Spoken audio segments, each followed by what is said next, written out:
네, 반갑습니다. 소개받은 강성호 교수라고 합니다. 제가 처음 발표하신 우리 장영하 교수님하고 또 박영균 목사님 복장하고 제가 비교를 해보니까 저는 복장에 있어서 혁명을 좀 이룬 게 아닌가. 제가 어제 아내가 흰색 와이셔츠 차려입고 갈 거냐 물어봐서 제 아내가 그냥 입고 가라고 해서 아내 말을 듣고 왔는데 저만 이렇게 왔네요. 네. 저는 오늘 이미 다가온 디지털 미래 기독교 윤리적 조망인데요. 좀 중복되는 부분이 많은데 제가 좀 중점적으로 할 부분은 그 조나단 에드워즈의 참된 미덕의 본질에 나오는 그 하나님 앞에 하나님께서 주시는 그 참된 미덕과 관련하여 참된 인간다움이 무엇인가? 그러니까 AI 시대의 가장 근원적인 질문인 인간다움과 인간의 탁월성과 인간의 독특성이 무엇인가에 대한 그 질문을 조나단 에드워즈의 참된 미덕의 본질을 중심으로 살펴보도록 하겠습니다. 오늘 저희는 먼저 거스를 수 없는 현실을 이야기할 텐데요. 이건 2016년에 알파고 이세돌과 알파고원의 그 대국에 대한 소설가 장강명 씨가 쓴 최근에 다큐와 같은 루프 다큐와 같은 책이 나왔는데 이게 먼저 온 미래라는 책입니다. AI 이후의 세계를 경험한 사람들이라는 책인데 실제로 2016년 알파고 이후에 바둑 기사들이 겪었던 혼란에 대해서 한 2달에 걸쳐서 프로 바둑 기사들과 심층 인터뷰를 했고 그 문제에 대해서 또 작가의 입장에서 소설가의 입장에서 쓴 글입니다. 그러면서 이 내용들을 좀 다루려고 하고요. 그래서 저는 이 제목 자체가 이미 다가온 디지털 미래인데 이게 장강명 작가의 먼저 온 미래라는 그 책을 기반으로 해서 그 책을 매개로 해서 좀 소개를 해보려고 합니다. 그리고 이것이 신학적 성찰과 연결시켜서는 현대판 우상으로서의 AI가 가지는 위험성과 하나님의 형상으로서의 인간과 AI가 인공지능으로서 사람을 모방하고 사람의 지능을 모방하고 또 사람의 지능을 넘어서는 영역이 있는데 그렇다면 AI와 구분되는 하나님의 형상으로서 인간이 어떤 점이 있는가 또 AI의 한계와 인간의 존엄성은 어떻게 설명될 수 있는가 설명하려고 하고요. 그리고 윤리적 분별의 틀인데 지금 이 AI 윤리를 위한 여러 가지 원칙들이 발표되고 있습니다. 먼저 로마 카톨릭은 그 바티칸에서 발표한 그 원칙들이 있고 그 다음에 미국에는 남침례 교단에서 또 AI 윤리에 관련해서 원칙들을 발표한 게 있습니다. 그런 원칙들을 가지고 이걸 어떻게 사용할 것인가 기독교적 관점을 좀 이야기하려고 합니다. 그리고 이제 조나단 에드워즈의 3대 미덕을 가지고 이 AI 시대에 AI가 할 수 있는 것과 없는 것 그리고 인간만의 고유한 것이 무엇인가 하나님의 형상으로서 어떤 점이 있는가를 살펴보려고 하고 이러한 AI 시대의 교회를 향한 제언을 다루려고 합니다. 그러니까 저는 디지털 혁명에서 디지털 혁명 전체를 다 다룬다기보다 지금 이 시대의 디지털 혁명을 가장 체감할 수 있는 AI에 좀 한정해서 이 문제를 다뤄보려고 합니다. 그래서 먼저 알파고 쇼크인데요. 그 후 10년입니다. 2016년에 알파고 충격이 있었는데요. 기술이 인간 지적 자존심을 넘어선 사건인데 실제로 이 2016년에 알파고와 이세돌이 대국을 했을 때 많은 바둑 프로 기사들이 별로 관심을 가지지 않았습니다. 당연히 이세돌이 이길 것이라 생각을 했고 1차 대국이 있기 전 결과가 나오기 전에 언론의 관심도를 보면 사실 한국인들뿐만 아니라 세계 바둑에 대해서 알고 있는 많은 사람들 또는 바둑에 대해서 알고 있지 않은 많은 사람들도 당연히 이세돌이 이길 것이라고 생각을 했다고 합니다. 그래서 당시 한국의 프로 바둑 기사들 사이에서는 이세돌 기사가 공짜로 좀 힘들이지 않고 10억의 돈을 받아가겠구나 부러워하기도 했다고 합니다. 우리는 잘 아는 대로 알파고가 4승 1패로 승리한 그 사건이 일어나는 거죠. 이후에 알파고를 이겼던 그 알파고를 지금 그 공식 명칭으로 알파고리라고 부릅니다. 이세돌과 대국할 때 그 알파고 수준을 알파고리라고 부르고요. 이후에 프로 바둑 기사들이 있는 어떤 온라인 사이트에 그 당시는 알파고란 이름으로 등장하진 않았는데 어떤 그 뛰어난 기사 두 사람이 등장을 했는데 실제로 알파고였습니다. 그래서 딥마인드에서 그 나중에는 그게 알파고라는 걸 밝혔는데 그때 이름이 알파고 마스터입니다. 이 알파고 마스터가 그 당시 뭐 커제나 한국이나 중국에 있는 많은 기사들 다 이깁니다. 알파고 리보다 알파고 마스터가 훨씬 더 그 확장되고 발전된 알파고인데 그리고 나서 딥마인드가 이제 발표를 하죠. 이제부터는 우리는 바둑계에서 은퇴를 하겠다, 뛰어들지 않겠다라고 얘기합니다. 실제로 이제 인간과 바둑을 두는 일을 하지 않겠다라고 이야기를 합니다. 그리고 나서 딥마인드에서 만든 게 하나가 더 있습니다. 알파고 제로입니다. 이 알파고 제로와 알파고 리, 알파고 마스터와 차이는 뭐냐면 알파고 리와 알파고 마스터는 그 프로 바둑 기사의 기보를 가지고 알파고를 학습을 시켰습니다. 알파고 제로는 뭐냐면 인간의 기보를 사용하지 않았습니다. 그냥 바둑 규칙만 주고 학습을 시킨 겁니다. 스스로 자기가 그 AI끼리 바둑을 두게 해서 그 바둑을 배워가게 한 것이죠. 그런데 알파고 제로가 알파고 리를 넘어서는데, 그러니까 이세돌과 그 대구굴에서 이세돌을 이겼던 그 수준의 알파고를 넘어서는데 걸린 시간이 36시간이었습니다. 그러니까 어떤 기보도 가르쳐 주지 않은 채 바둑의 기본적인 규칙을 주고 학습을 시켰더니 36시간 만에 넘어섰습니다. 그리고 72시간이 지나니까 490만 대국을 두었습니다. 이미 숫자로서 이미 학습량이 엄청난 거죠. 그러니까 인간에게 있어서 우리가 이세돌 정도의 바둑 실력을 가지려면 엄청난 시간을 들여야 하는데 이제는 그 시간이라는 것 자체가 무의미해진 정도가 된 겁니다. 그러니까 기보를 주지 않고 스스로 학습해서 스스로 대국을 벌려서 지나고 나니까 그렇게 되었다라고 하는 겁니다. 이런 시기가 되니까 이제 소설가 장강명은 이런 생각을 한다고 합니다. 그렇다면 문학은, 그렇다면 소설가는, 예술은 과연 안전할까? 다행히도 장강명 작가가 이 글을 쓰고 있는 이 시점까지는 AI를 돌려서 나온 소설은 그 인간 소설가가 쓴 작품에 비하면 수준이 매우 낮습니다. 별로 재미가 없고 뭔가 끌리는 영감이 있는 소설이 나오지 않습니다. 하지만 지금 그렇지 않다고 해서 앞으로 10년, 20년에도 그게 그렇지 않다라고 보장할 수 없는 것이죠. 따라서 AI가 스마트폰보다 훨씬 더 큰 변화를 일으킨다는 것은 분명한 것 같습니다. 그리고 우리가 살아갈 환경 그 자체를 변화시킬 것 같은데요. 따라서 AI가 더 이상 미래가 아닌 현실이 되었고 이게 목회 현장에도 그대로 들어올 겁니다. 교회 행정, 목회 자료 분석, 신앙 상담까지 넘보는 기술이 될 겁니다. 제가 6월 달에 제가 유학 시절에 저랑 친하게 지냈던 집사님이 돌아가셔서 미국을 방문했는데 제 후배 중에 한 명이, 한 살 후배 한 명이 미시간에서 의사를 하고 있어서 한번 만나서 이야기를 들으니까 지금 미국의 의사들의 대부분은 거의 절대 다수는 병원에서 거의 의무적으로 강요를 하는데요. 진찰을 한 다음에 차팅을 할 때 AI를 쓴다고 합니다. 따로 차팅하는데 시간을 쓰지 않는다고 합니다. 그게 훨씬 더 정확하고 놓치는 것도 없고 복약이나 처방전을 내리는 것도 더 정확하다고 하는 것이죠. 그러니까 이게 단순히 신방에 있어서도 그렇고요. 이제는 활용할 수 있는 영역들이 많이 늘어날 겁니다.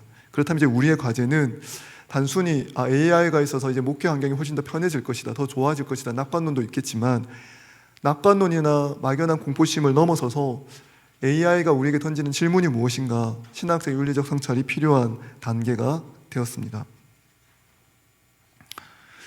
자, 네, 그래서 거스를 수 없는, 우리 아까 했던 부분이어서 이건 좀 넘어가도록 하겠습니다. 그 거스를 수 없는 현실을 보면 이미 변화는 시작되었습니다.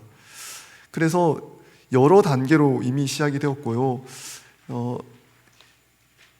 지금 지난번에 조사를 했을 때 한 작년 기준으로 그 AI를 활용해서 설교문을 만들어 본 경험이 있는 목회자가 75%를 넘었던 것 같습니다. 지금은 훨씬 더 많을 것 같습니다. 제가 신학생들한테 수업을 해서 페이퍼를 봤는데 이 페이퍼가 조금도 AI를 쓰지 않고 내었을 것 같은 순수한 페이퍼가 과연 있을까 싶을 정도로 다 AI의 도움을 받는 것 같습니다. 참을 수 없는 페이퍼는 정말로 아무것도 고치지 않은 채 질문을 던진 그대로 페이퍼를 내는 경우도 있습니다. 그럼 무슨 일이 일어날까요? 지난 학기 어떤 페이퍼는 각 주에 인용한 모든 책이 이 세상에 존재하지 않는 책들이었습니다. 왜냐하면 AI가 그 주제에 맞게 각 주를 다 달았는데 그 교수님들의 이름은 다 맞았습니다. 교수님들의 이름은 틀리지 않았는데 책이 존재하지 않습니다. 그리고 그런 주장도 하지 않았지만 그분들이 인터넷에서 했던 주장들을 가지고 책을 만들어내서 각 주를 단 것이죠. 이미 변화는 이미 시작되었고 각 영역에서 AI를 쓰고 있고 훨씬 사람들이 빠르게 적응하고 있습니다. 그리고 AI의 수준도 점점 올라가고 있습니다. 그럼 이제 격차가 발생하게 되고 있는데요. AI를 잘 쓰는 사람과 잘 쓰지 못하는 사람의 격차가 발생할 겁니다. 실제로 연구자들의 이야기를 들어보아도 지금 연구자들은 AI를 활용해서 연구를 하고 있습니다. 그래서 예전에 접하지 못한 자료를 하더라도 그걸 PDF로 만들어서 PDF 자료를 AI에게 학습시켜가지고 요점을 받아내거나 또는 그 자료를 활용해서 그 자료 안에서 논문을 발전시키는 형태, 연구하는 형태는 점점 일어나고 있습니다.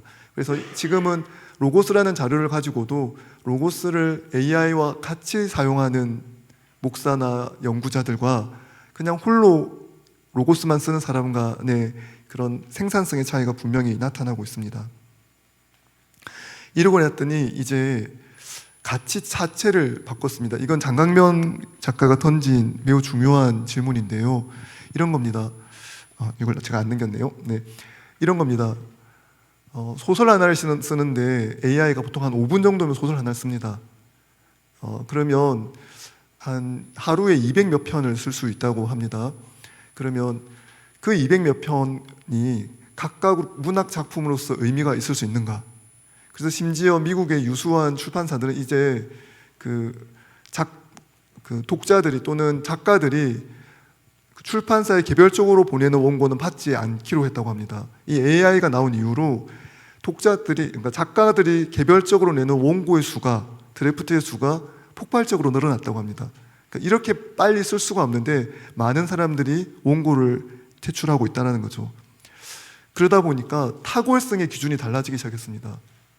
과연 빨리 많은 자료를 해서 하는 게 탁월한 것인가? 그 프롬프트에 누가 어떤 답을 넣느냐에 따라서 만들어낸 그 답 자체를 그대로 제출하는 게 탁월하다고 이야기할 수 있는가? 그렇다면 인간이 가진 탁월함이 무엇인가에 대한 근원적인 질문이 생기는 것입니다.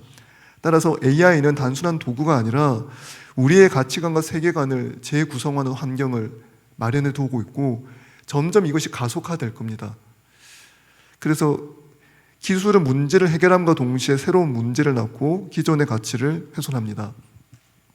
사람들이 핸드폰이 나왔을 때 훨씬 사람들과 사람들 사이의 소통이 더 잘 일어날 것이라 생각했습니다. 외로움도 해결될 것이고 이전에 1시간 몇 시간을 달려가서 만날 수 있던 사람을 이제 전화 한 통으로 소통할 수 있으니 소통의 문제가 해결될 것이라 이야기했지만 핸드폰이 나온 이후로 그 소통의 문제가 해결된 것이 아니라 또 다른 문제의 또 다른 영역의 또 다른 차원의 소통의 문제가 발생했습니다.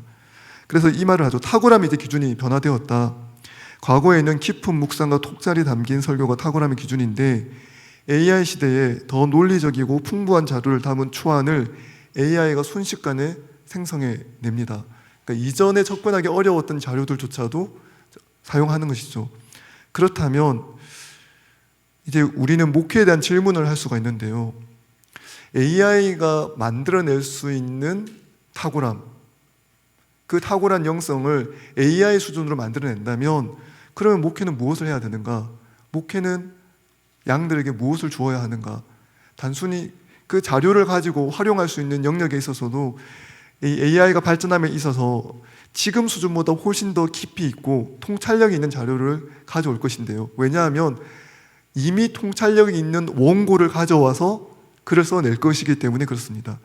수많은 이전에 다루지 않았던 교부의 원고들도, 교부 자료들도, 이전에 목회자들이 보지 않았던 교부 원고들도 이제는 쉽게 우리가 아는 시중에 있는 일반 목회자들도 접근할 수 있습니다. 예전에는 교부 연구자들만 교부 자료를 보았다면 이제는 누구나 교부의 자료를 가져와서 그 교부 자료를 연구해서 설교의 수준을 높일 수 있는 단계가 된 것이죠. 문제는 뭐냐면 우리에게 시간이 많지 않다는 겁니다. AI의 발전 속도가 너무 빠릅니다. 그 발전 속도가 너무 빨라서 그 속도의 변화를 우리가 따라가지 못하고 있습니다. 그래서 AI를 어떻게 이야기하냐면 길들여지지 않은 야수라고 이야기합니다. 우리가 짐승을 만났을 때 그 짐승이 길들여지지 않으면 매우 위험합니다. 그러나 잘 길들이면 인간에게 도움을 줄 수 있고 인류 사회에 많은 기여를 할 수 있는 동물, 짐승이 될 수 있습니다. 근데 지금 AI는 길들여지지 않은 야수로서 쓸 수 있는 것이죠. 우리가 인류 전쟁사를 보면 1차 세계대전, 2차 세계대전 때 과학기술이 혁명적으로 발전합니다. 왜냐하면 과학기술의 발전의 정도에 따라서 그 나라의 승패, 생존이 결정되었기 때문에 온 국민들이, 온 나라가, 전 지구에 있는 모든 나라가 힘을 다해서 그 과학기술의 발전에 매달렸습니다. 근데 지금은 이제 AI라는 시대가 열렸으니까 이 AI를 전쟁의 영역에서 쓰지 않는다는 보장이 없고 실제 일상의 영역에서 쓰지 않는다는 그 보장이 없기 때문에 어떻게 쓸지 모르는 거죠. 나쁘게 보면 목회 영역에서도 또 신학의 영역에서도 이 AI를 사용해서 수많은 사람들이 설교문을 만들어낼 겁니다. 영감이 없고 묵상이 없어도 묵상이 깊은 원고를 가져와서 그 원고를 자기의 설교문으로 바꾸는데 이전에는 많은 장벽들이 있었다면 언어의 장벽도 있었고 또 자료에 실제로 접근하는데 시간의 장벽도 있었고 여러 가지 장벽들이 있었는데 이 AI가 그 장벽들을 다 넘어서게 해주는 거죠. 그러면 실제로 묵상해서 원고를 작성하는 설교문을 작성하는 사람하고 그 묵상하지 않고 AI의 도움을 받은 사람이 과연 잘 구분이 될 수 있을까? 이런 근원적인 질문이 생기게 됩니다. 따라서 기술의 발전이 인류의 발전이 된다는 그 환상도 이제는 깨어질 수 있는 단계가 됩니다. 그렇다면 교회는 어떤 역할을 할 것인가? 인간다움에 대한 질문을 근원적으로 던질 수 있는 것이 교회이고 신학자이고 목사이기 때문에 또 그리스도인이기 때문에 교회의 역할이 매우 중요합니다. 등대가 칠흑같이 어두운 밤에 등대는 빛을 비추어주고 배가 그 암초에 부딪히지 않게 하고 난파되지 않도록 도와줍니다. 그러니까 교회가 그와 같은 역할을 할 수 있습니다. 왜냐하면 하나님의 형상됨을 따라 창조된 인간이라는 그 독특성을 우리는 이야기할 수 있는 것이죠. 그러니까 AI가 인간의 지능을 모방하고 따라한 것이죠. 그래서 그 신경망을 연구하고 그 신경망 연구한 것을 가지고 AI를 발전시키는 데 많이 사용했습니다. 그다음에 우리는 인간을 모방했다면 그 인간의 원래 정체성인 하나님의 형상으로 지어진 그 의미를 가장 잘 밝혀줄 수 있는 집단, 공동체, 연구자들은 결국 신학, 하나님과의 관계, 하나님과 사랑의 관계를 맺고 있는 사람들에게서 나와야 되니까 교회의 역할이 그 어느 때보다 중요하다고 할 수 있을 것입니다. 제가 이걸 또 안 넘겼는데요. 죄송합니다. 또 AI 이제 새로운 우상의 위험성인데요. 성경은 이야기하고 있습니다. 너를 위하여 새긴 우상을 만들지 말라. 성경은 인간이 만든 것을 숭배하는 것을 경계합니다. 우상이라는 것은 결국 인간이 자기 삶에 영향을 끼치는, 자기 삶을 통제하는 힘을 자기가 통제하고 싶을 때 우상을 만들어냅니다. 그러니까 우리가 살고 있는 세상에서 돈이 사람의 삶에 가장 많은 통제력을 가집니다. 또는 정치 권력이, 힘이, 무기가 사람들의 영향을 많이 끼칠 때가 있죠. 그러니까 지금은 전쟁의 상황이 아니니까 일반적인 상황에서는 돈이 가장 많은 통제력을 가지고 있습니다. 사람들이 돈이 우리 인생에 많은 통제력을 가지고 있다는 걸 알고 있기 때문에 그래서 사람들이 돈을 가지려고 합니다. 돈을 그냥 가지려고 하는 것이 아니라 돈이 가지고 있는 통제력을 내가 가지려고 하는 것이죠. 그래서 그 돈이 가지고 있는 통제력을 내가 가지면 내가 내 인생을 통제할 수 있기 때문에 실제로 돈을 우상으로 삼는 것입니다. 따라서 우리가 어떤 것을 우상으로 만들 때는 그 우상이 가지고 있는 통제력, 힘에 사람들이 주목을 합니다. 근데 지금 AI가 힘을 가지고 있습니다. AI가 많은 결과물들을 만들어내고 있고 사람들을 변화시키고 있고 AI를 잘 사용하는가, 발전된 AI를 누가 쓰고 있는가, 이 AI가 어느 정도까지 발전하고 그 발전된 단계에 따라서 활용하는 국가, 집단에 따라서 가장 강한 통제력을 가질 것입니다. 그렇다면 AI는 현대판 우상이 되기에 매우 적합한 조건을 가지고 있습니다. 그러니까 돈이 이 세상의 많은 사람들에게 통제력을 발휘하기 때문에 현대사회의 우상이 되는 것처럼 AI는 현대인들의 삶을 통제할 수 있는, 결정 지을 수 있는 매우 결정적인 요소로 등극할 가능성이 매우 높기 때문에, 현재로 등극하고 있기 때문에 AI가 현대판 우상이 될 수 있다는 것이죠. 그러니까 우상에는 언제나 우상의 본질을 보면 인간은 권력욕과 통제욕을 그 우상에다가 투사합니다. 왜냐하면 자신의 인생에 대한 불확실성과 두려움을 제거하기 위해서입니다. 그래서 인간이 스스로 신이 되고자 하는 욕망이 표출되고 드러난 것이 우상입니다. 이런 우상은 인간에게 안정감을 제공하는데 보통 거짓된 안정감입니다. AI가 삶의 대부분의 문제들을 해결할 것처럼 우리에게 다가오고 있습니다. 특히 설교자에게 당장 내일이 주일인데 설교문이 완성이 되어 있지 않습니다. 마음의 평안함을 회복할 수 있는 가장 빠른 방법, AI에게 본문을 주고 이 설교문을 만들어내 달라고 하면 특정한 문맥을 넣어서 교회의 규모, 지난주까지 했던 교회의 설교의 흐름, 그리고 성도들의 성향까지 넣으면 그 성향에 맞게 설교문이 튀어나옵니다. 그러니까 설교자에게 AI가 매우 강력한 우상이 될 수 있는 것이죠. 실제로 많은 성도들, 대표 기도를 하는 많은 성도들이 AI 이후에 대표 기도를 하기 너무 쉬워졌다고 이야기합니다. 그만큼 그 대표 기도문을 적을 때도 AI가 주는 큰 효능감이 있기 때문에 그렇습니다. 따라서 AI 유혹이 있죠. 효율적이고 예측 가능하고 통제 가능성을 약속합니다. 모든 문제를 해결할 수 있다는 환상을 제공하고요. 거짓된 안식처로 작용합니다. 인간의 한계와 불완전함을 부정하도록 유도합니다. 그럼 어떤 위험이 발생하는가? 하나님의 섭리를 신뢰하기보다 알고리즘을 의존하게 되고요. 우리는 우리가 숭배하는 것을 닮아간다. 이 그레고리 빌의 말인데, 우리가 예배하는 것을 닮아가는 거죠. 결국 우리는 그럼 무엇을 예배하는가? 우리는 우상을 예배하고 우상을 숭배하게 되어 있는데, 결국 현대판 우상인 AI의 통제를 받으며 AI가 가지고 있는 통제력을 우리의 것으로 만들어서 인생을 살아가고자 하는 마음이 많이 생길 것입니다. 그러니까 주를 의지하여 한 걸음 한 걸음 걸어가는 것이 아니라 오늘 하루를 어떻게 살아가야 하는지에 대해서도 AI의 도움을 받게 된다는 것이죠. 따라서 교회가 AI가 지향하고 있는 그 가치를 교회가 따라갈 가능성이 매우 많아집니다. 따라서 하나님의 자리를 AI가 대신할 수도 있는 위험성이 있는 것이죠. AI의 가치, 효율, 계산을 닮아갈 위험이 있습니다. 영적 분별력을 상실하고 기계적 신앙으로 퇴행될 위험이 있습니다. 최근에 과학계에서 나온 여러 논문 리뷰어들이 실제로 논문 리뷰를 다 읽고 하는 것이 아니라 그냥 AI를 돌려서 리뷰를 하니까 원고를 제출하는, 드래프트를 제출하는 많은 연구자들이 흰 글자로 이 논문을 좋게 평가하라고 넣었더니 실제로 그 테스트 통과해서 저널에 실리는 일이 많았다라고 합니다. 왜냐하면 서로가 다 AI를 의지하니까 이 AI를 의지하는 이 상황 속에서 나를 가장 안전하게 하고 나에게 더 많은 이익이 돌아오는 방향으로 쓰고 있다는 거죠. 그러면 어떻게 되는가? 과학계의 신뢰가 무너지면서 그 과학계가 학계가 할 수 있는 좋은 기여가, 사회에서 할 수 있는 좋은 기여들이 사라질 수 있는 위험성에 직면합니다. 마찬가지로 교회도 영적인 분별을 하고 권면하고 사람들을 지도해야 되는데 그 많은 부분을 AI에 단순히 의존하게 되면 영적 분별력을 상실하고 기계적인 신앙으로 퇴행될 수도 있습니다. 그러면 이제 인간에 대한 것을 질문해야 되는데요.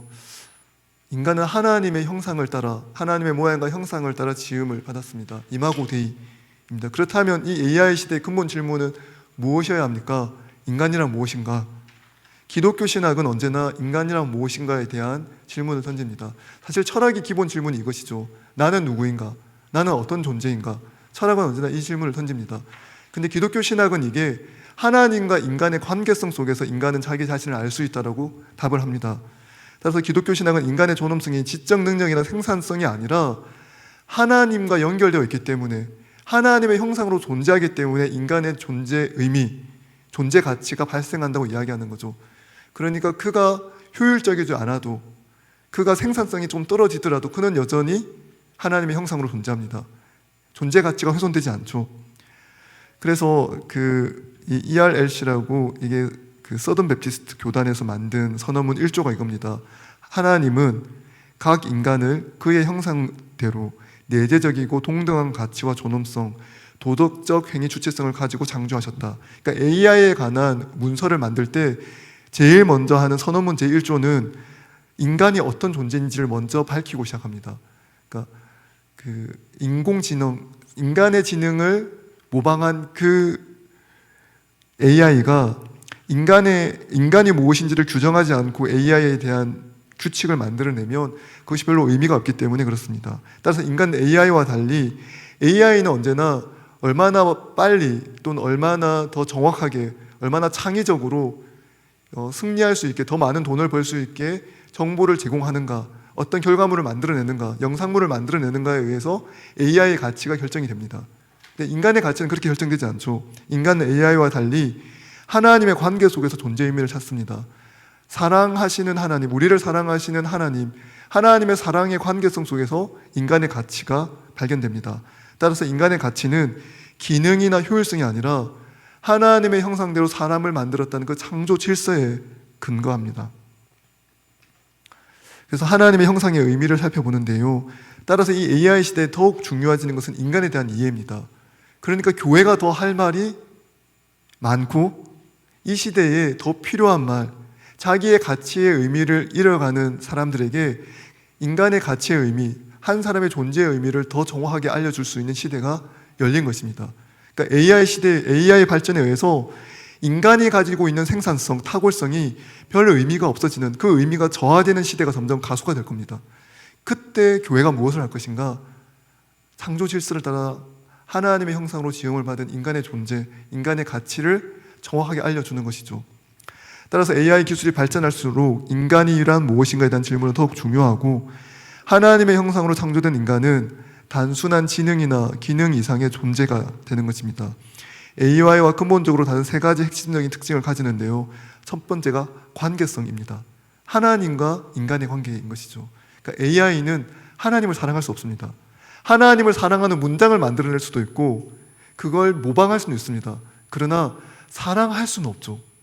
제가 AI 연구하는 동료 제 고등학교 친구들이나 대학교 친구들에게 이야기를 들었는데, 제일 AI 연구자들이 가장 힘들어하는 게 뭐냐면 이 AI에게 의지를 불어넣는 것, 무엇인가를 하고 싶다는 의지를 불어넣는 것이 제일 어렵다고 합니다. 그러니까 무엇을 하도록 프로그래밍 하는 건 할 수 있습니다. 이런 상황에서는 이걸 선택해라, 더 효율적이고 최적화된 답을 선택하라는 건 프로그래밍 할 수 있습니다. 하지만 이걸 하고 싶어, 나는 하나님을 사랑하고 싶고 하나님을 사랑한다, 이런 의지적인 표현은 어렵습니다.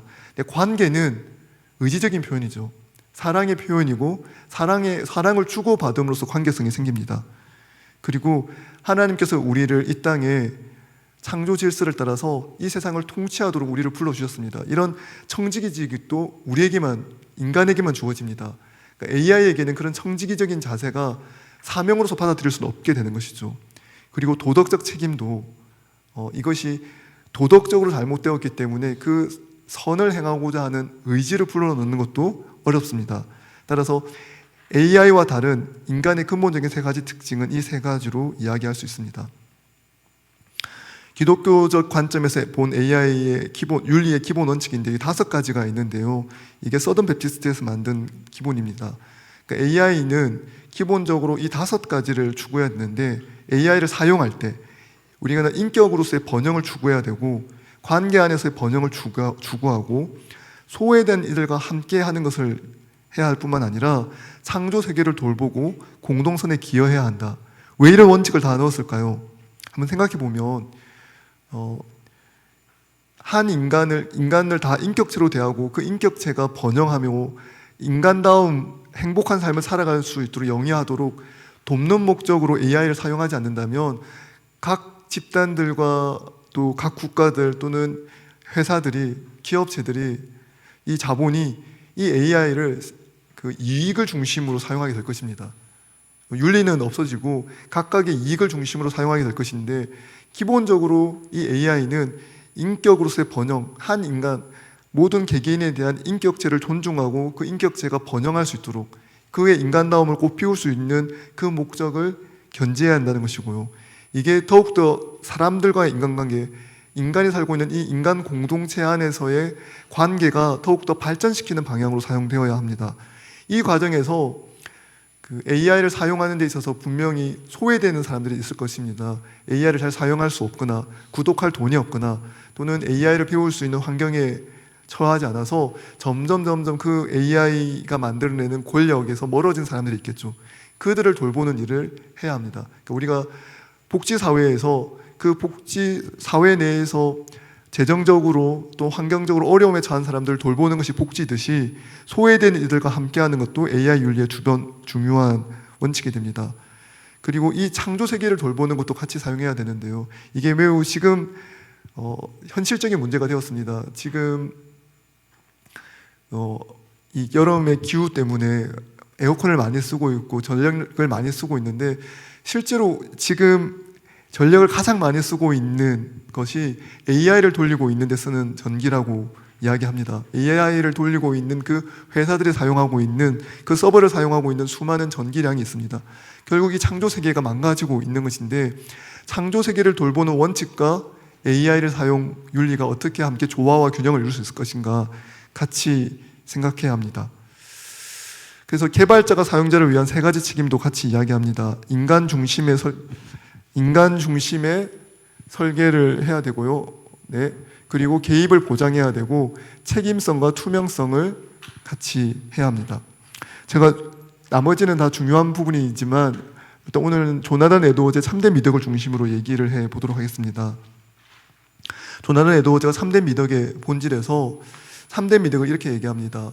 존재 일반을 향한 호의적인 사랑, 또는 존재 일반을 향한 동의, 일치, 연합이라고 이야기합니다. 이때 존재 일반은 하나님을 이야기합니다. 조나단 에드워즈가 당시 18세기에 도덕 철학자들과 대화하기 위해서 하나님이라는 말을 쓰지 않고 존재 일반이라는 말을 썼습니다.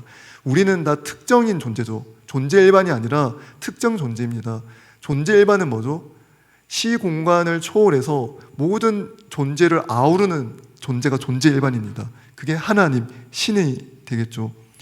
그러면 하나님께서 사람들을 호혜적으로 사랑하셨습니다. 조건적으로 사랑한 것이 아니라 호혜적으로 사랑해 주셨는데, 우리가 하나님에 속해 있는 그 탁월한 덕목을 우리의 것으로 가져올 수 있는 방법은 하나님이 우리를 사랑하신 것처럼 우리도 하나님을 향해서 호혜적으로, 조건적인 것이 아니라 호혜적인 사랑을 할 때, 그때 하나님과 우리 사이에 일치와 연합이 일어나서 하나님 안에 있는 그 소중한 그 참된 미덕이 우리에게로 오게 됩니다. 그걸 참된 미덕이라고 합니다.